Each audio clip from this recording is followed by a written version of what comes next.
Saudi আরব, তুরস্ক ও পাকিস্তানের মধ্যে সম্প্রতি হওয়া প্রতিরক্ষা চুক্তিকে স্বাগত জানিয়েছেন মার্কিন প্রেসিডেন্ট ডোনাল্ড ট্রাম্প। তার মতে এই চুক্তি মধ্যপ্রাচ্যের দেশগুলোর মধ্যে সহযোগিতা আরও বাড়ার ইঙ্গিত দিচ্ছে। সামাজিক যোগাযোগ মাধ্যম ট্রুথ সোশ্যালে ট্রাম্প লিখেছেন, এই চুক্তি দেখাচ্ছে যে মধ্যপ্রাচ্যের দেশগুলো ধীরে ধীরে একসঙ্গে এগিয়ে আসছে। একই সঙ্গে নিজেদের নিরাপত্তা নিশ্চিত করার সক্ষমতাও তারা আরও বাড়াতে পারবে। চলতি মাসের শুরুতে সৌদি আরব, তুরস্ক ও পাকিস্তান একটি যৌথ প্রতিরক্ষা চুক্তিতে সই করে।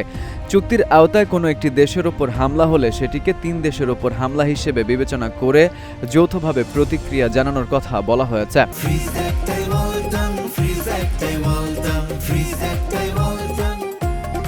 চুক্তিটিকে মধ্যপ্রাচ্যে নতুন ধরনের নিরাপত্তা সহযোগিতার গুরুত্বপূর্ণ পদক্ষেপ হিসেবে দেখা হচ্ছে।